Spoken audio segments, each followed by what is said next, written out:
talking about why I'm still single. Am I dating? Do I want to ever get married? We're going to be having this topic concession, this conversation here with you guys, right? Because you guys are my subscribers, my loyal subscribers. So we're going to give you guys the detail. So for me, it's like, I don't know. You know, I really, like, I know, literally, but then I just don't know at times. Because you never know what your future will possess of, right? So for me, the reason I choose to be single, this is not single as someone made me single or she couldn't get chose. No, like I choose to be single because I want to show myself self-love. As a young kid at 6, 7, 8 years old, I saw my mom struggle with that. And obviously if I'm a girl and I'm seeing another girl but now turned into a woman, you know, my mom struggling with that, you know, I want to be able to ensure, like, if I ever do get into a relationship, I will always still put myself first. After putting myself first, then it's going to obviously be my child that comes first. I mean, that comes secondly after. I never ever want to have another man kind of have the roles here, or, you know, yes. And that's the thing. I'm submissive, but to a certain extent. I'm somewhat have an alpha character, kind of like my way or highway, but it's not always that. It's based off logic, obviously, you know. So I still have to find trust in people. I think that's kind of the reason why I really am single. Once I build trust, obviously, then I think we can now venture off into something like, you know, being off the market and going out. So it's just what I wanted to say. You know, it is really, really tough to, especially if you went through a lot of trauma, you know, and my trauma stemmed from my mom being a single mom, doing it all alone, you know, 4 kids. That's a big deal, you know, and I didn't want, not one time, see my dad do anything aside from calling and saying, hey, how's it going? How are you feeling? You know, this things that just doesn't count, you know, in a household, you know. And, you know, finances was her, you know, I had to go to financial aid, apply for financial aid. I was one of those students, you know, that didn't get my tuition just paid off like that, you know. So I had to go to financial aid, which is fine, but it's just like, if I was in a 2-parent household, that probably wouldn't be the case, you know. And I would have been a little bit more motivated to take my boards on time and things like that, you know. And I just would have had faith in the educational system.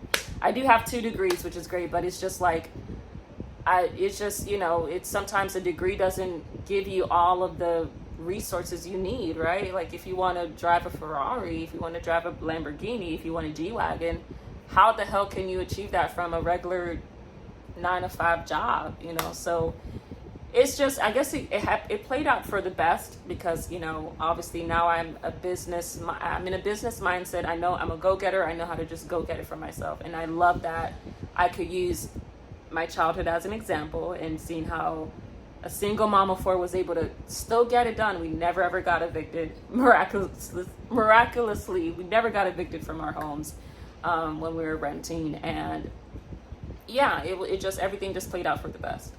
She always had a car. She always transported us wherever we needed to go, you know? So I appreciate that a lot, you know, and I feel like that's a source of inspiration for me, that you really don't, young girls out there trying to say, even in Nigeria, trying to say, I can't wait for the next billionaire to come and sweep me off my feet. I can't wait for him to come and give me all his money. I can't wait to twerk and shake my ass for my rent to be paid. You are still doing the wrong psychological thing, and that's going to end up biting you in the ass. You should be able to be independent and just get it done by yourself with no issues, you know.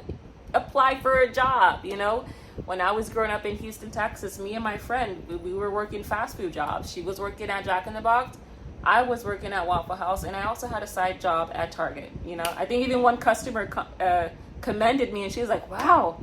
Or 2 people commended me. They're like, wow, Waffle House, then you go to Target? Whoa, you know. And I said, yeah, there's no secondary choices here. I have to work. I had to work for everything I had, you know. For this bed you're seeing here, it wasn't a gift. you know, for this hat, the lipstick I bought, this shirt from Fashion Nova.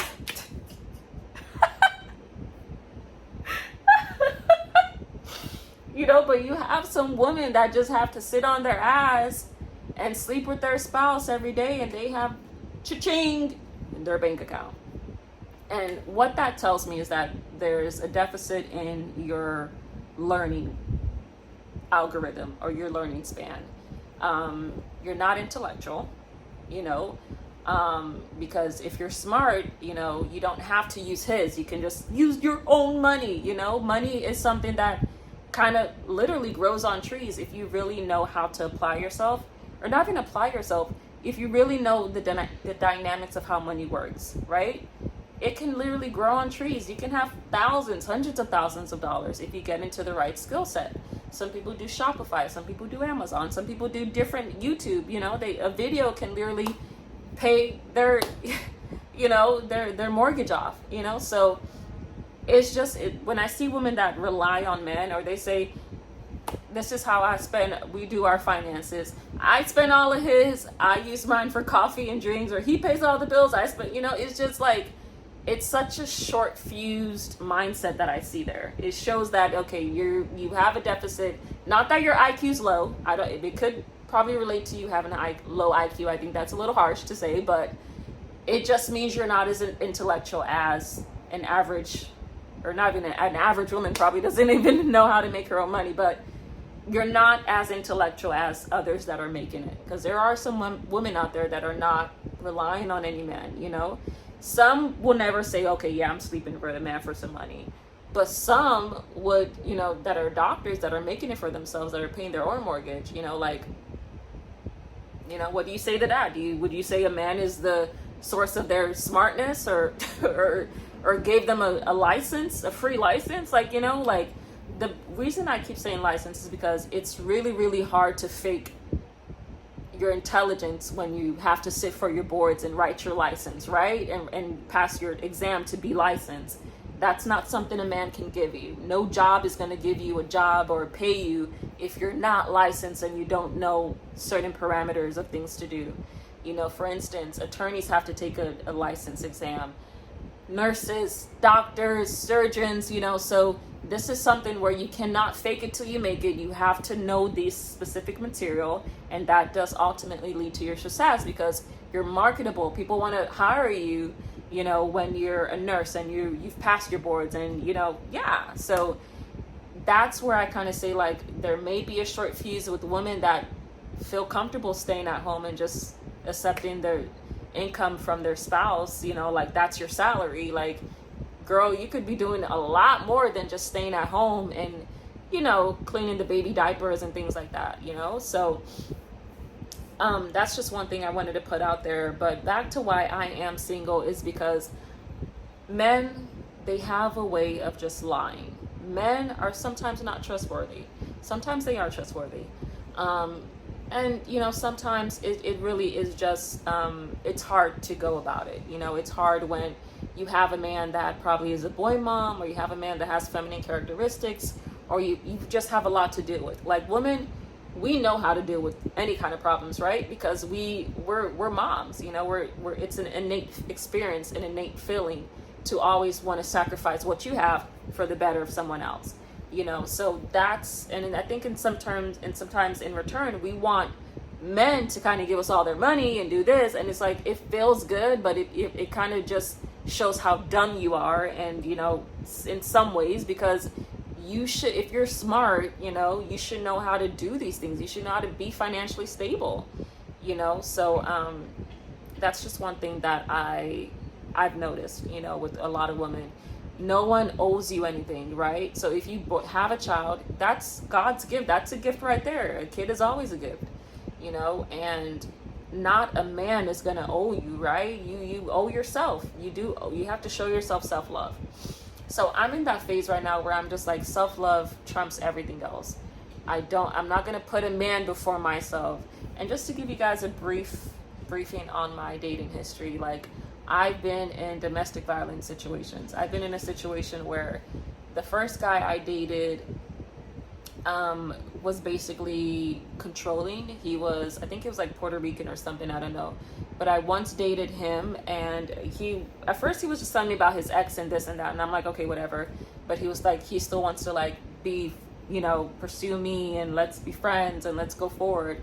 And then I'm like, yeah, that's fine. But when you try to turn this into a controlling mindset, and you're like, I need you to get into the car when I ask you to, and then when I do get into the car, you surprise me and you punch me like 3 times and my arm, and I'll never forget it, because you always enter the driver's side to the left. I was in the driver's seat, and he like clocked me twice in my arm. And if you ever get punched by a man, you know that shit hurts.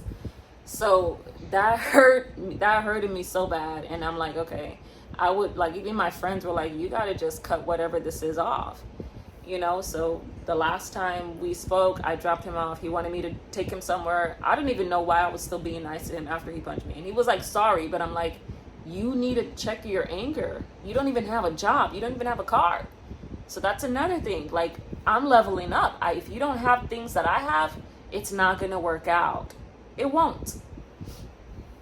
Then, we have secondly, my second situation, but that domestic violence was a serious, serious situation. And, the second situation I had was with a married guy. Like, he was like creepy, and he always just wanted to know me and talk to me and, all of this. And it's like, but you just came back from your honeymoon. So that's another thing about getting married to these men, that you really don't know, and you expect them to just change and know better and do better. Not all men know and do better. Getting married doesn't fix the situation, right?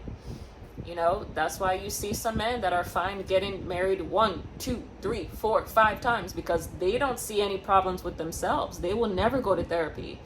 They're going to expect your ass as the psychotic bitch to go to therapy, when it's just like, you're the common denominator here, smart genius. If you keep having to get married and married and married, you're not finding what you're looking for, because you have not changed your issues or what your habits are. So it's just a point of like men coming to that realization. And it's a hard time. It's definitely hard for men to be like, oh, I screwed up. Some men don't like to say that, so I just, for me, I like where I'm at right now. I feel like I'm at peace with life. I never needed any validation from a man or anything like that. I never needed any man's money. I just always seemed to make it work for myself, and I love that a lot. So that's where I'm at in my phase of life. Am I gonna be dating? Who knows? But that was the first situation, was the domestic violence. The second situation was a married man asking me for my number and talking about, I'm gonna come and see you one day, I can't wait to know where you live. He bought me like lunch one day, and I'm like, what is this about? Like, what does he want to initiate here? Like, we're nothing, like, as soon as you told me you're married, like, that's all I needed to hear. There's nothing for us to do at all, but he was just so persistent, and we were working at the same job, and it's just like, he's probably not even thinking right now. He's probably not thinking with his mind right now. Like, his wife it's not even going to be a good look for him.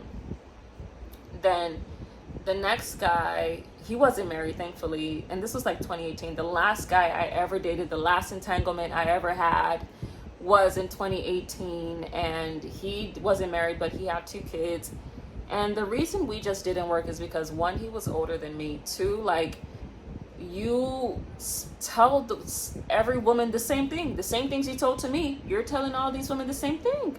Like, that just doesn't work out, like, it's silly and it's childish, but you have some men that are just like that, and this is why I just kind of I try to protect my own life, I try to protect my feelings, my peace, because these things cannot be bought. Once a man breaks you down and tears you down, he knows what to do.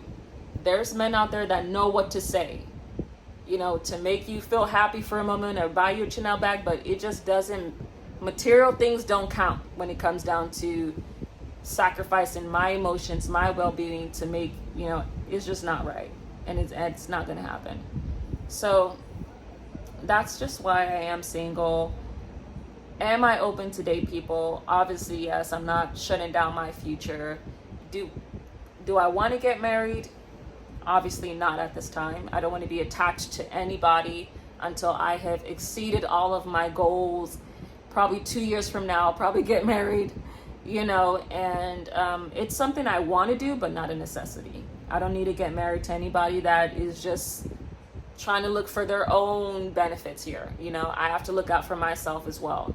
So yeah, you know, that's basically what it is. And yeah, I'll definitely keep you guys updated if you end up seeing a man on my YouTube channel. You'll definitely be alerted to if Hope's Journeys has a boyfriend. So keep me I'll keep you guys posted, guys. Leave a comment down below. Don't forget to like and